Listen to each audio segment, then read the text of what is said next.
नमस्कार मित्रों। उत्तर प्रदेश के प्रयागराज में महाकुंभ का सुखद समापन हुआ है 26 फरवरी महाशिवरात्रि के दिन। और ये हम सब के लिए गौरव की बात है कि पिछले 45 दिनों से यानी कि 13 जनवरी को महाकुंभ प्रयागराज का शुभारंभ हुआ था। और इन 45 दिनों में हमारे पूरे देश में ही नहीं बल्कि पूरी दुनिया में महाकुंभ की चर्चा रही। जब आप सुबह उठते थे तो सबसे पहली न्यूज़ आपको महाकुंभ की मिलती थी कि आज इतने करोड़ श्रद्धालुओं ने आने का अनुमान है। पिछले दिन इतने करोड़ श्रद्धालुओं ने स्नान किया। वहाँ की व्यवस्था, बहुत सारी न्यूज़ और बहुत सारे आपको वीडियोज़ वगैरह देखने को मिलते थे। हालाँकि ये प्रक्रिया अब ख़त्म हो जाएगी क्योंकि अब महाकुंभ का आधिकारिक तौर पर जो है वो महाशिवरात्रि वाले दिन समापन हो चुका है। अ, इससे जुड़ी हुई कुछ महत्वपूर्ण जानकारी हम आपके साथ साझा करेंगे। अगर आप हमारे साथ पहली बार जुड़ रहे हैं तो चैनल को सब्सक्राइब कर लीजिएगा। जी, बिज़नेस की रिपोर्ट के मुताबिक उत्तर प्रदेश सरकार ने लगभग 7,500 करोड़ रुपए का इन्वेस्ट किया था इस महाकुंभ में। चाहे फिर वो प्रयागराज सिटी या फिर 4,000 हेक्टेयर में जो मेला प्रांगण लगा था, उसमें चाहे वो पांटून पुल हो, लाइटिंग की व्यवस्था हो, कच्चे रोड, उन पर जो है टीन शेड तैयार डाले गए थे, उन डेवलपमेंट की बात हो, चाहे वो लेटरिन की व्यवस्था हो, इन सब चीज़ों पे सरकार ने जो इन्वेस्ट किया था, उसके साथ-साथ चाहे वो ओवरब्रिज हो, फ्लाईओवर हो, इन इंफ्रास्ट्रक्चर पर जो प्रयागराज सिटी में भी डेवलपमेंट हुए, रोड वगैरह, इन पर सरकार ने लगभग 7,500 करोड़ रुपए का इन्वेस्ट किया था।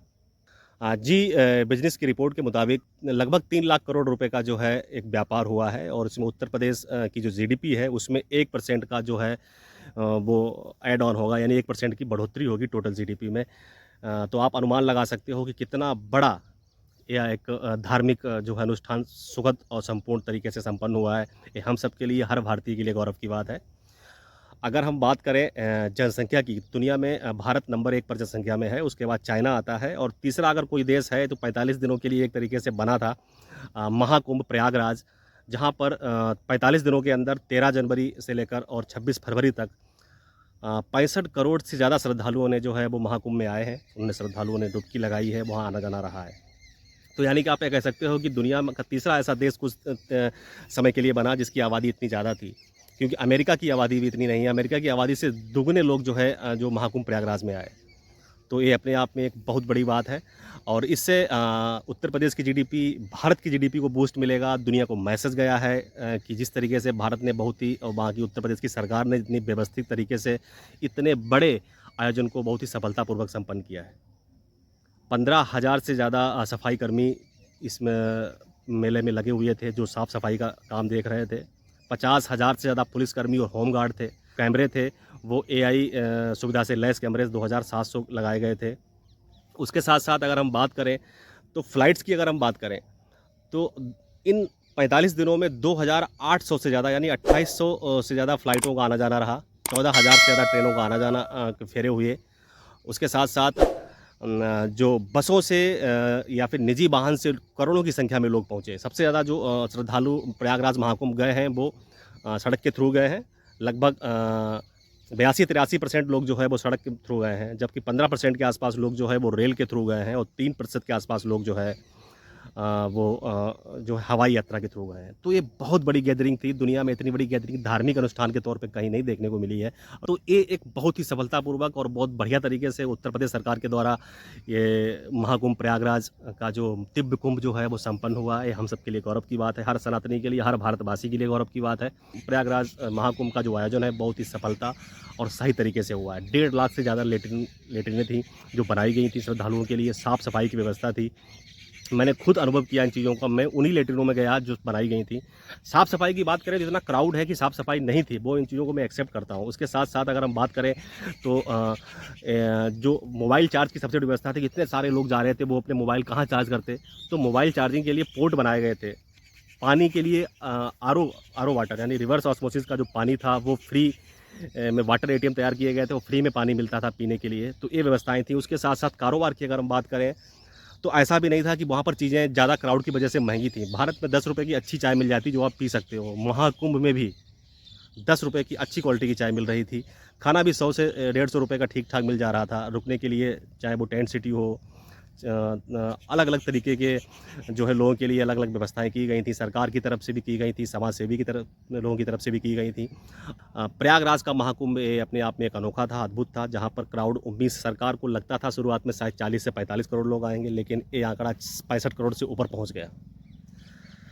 ट्रेन से लेकर बसों तक और एयर फ्लाइट से लेकर हर जगह पर क्राउड ही क्राउड था और कहीं पर जगह नहीं थी। लगातार लोगों को आना जाना था। और मैं आपसे एक और कहूँ कि अगर ये भगदड़ न हुई होती, ये 28 तारीख को जो भगदड़ हुई, अगर ये घटना ना हुई होती तो ये आंकड़ा 80 करोड़ से ऊपर जाता।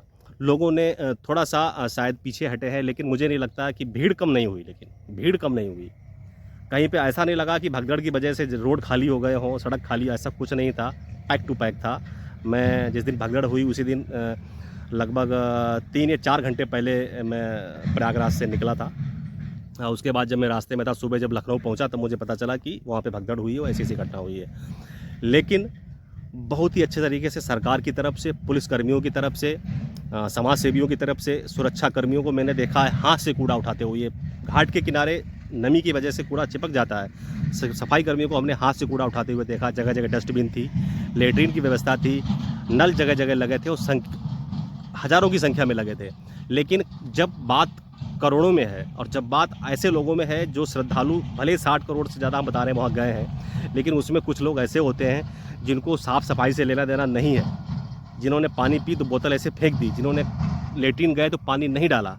बहुत सारे ऐसे लोग हैं और ये हमें अपने आप में सुधार लाना होगा, समझना होगा, समाज के हिसाब से, अपने हिसाब से बदलना होगा चीज़ों को कि हर चीज़ की जिम्मेदारी सरकार की तो नहीं है, हमारी आपकी जिम्मेदारी है। लेकिन चलते चलते मैं इतना ज़रूर कहूँगा कि हर सनातनी के लिए, हर हिंदुत्व के लिए, हर राष्ट्रवादी के लिए, हर भारतवासी के लिए ये गौरव का दिन है।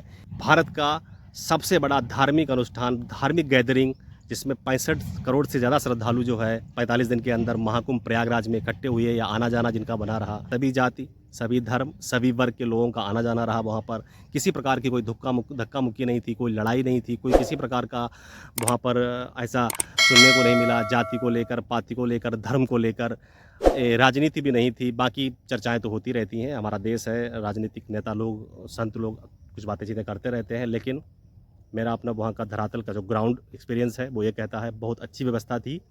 और रही बात ज्ञान देने की और जो मिस्टेक्स हैं उनको निकालने की, तो अगर वो लिस्ट निकालने के लिए, बनाने के लिए बैठेंगे तो लंबी लिस्ट बन जाएगी। पॉजिटिव चीज़ों पे बात करो, और पॉजिटिव चीज़ों बात करनी इसलिए चाहिए क्योंकि जब पॉजिटिव कोई चीज़ संपन्न हुई है तो हमें पॉजिटिव ही बात करनी है। मिलते हैं अगले वीडियो में, तब तक के लिए धन्यवाद। जय हिंद, वंदे मातरम।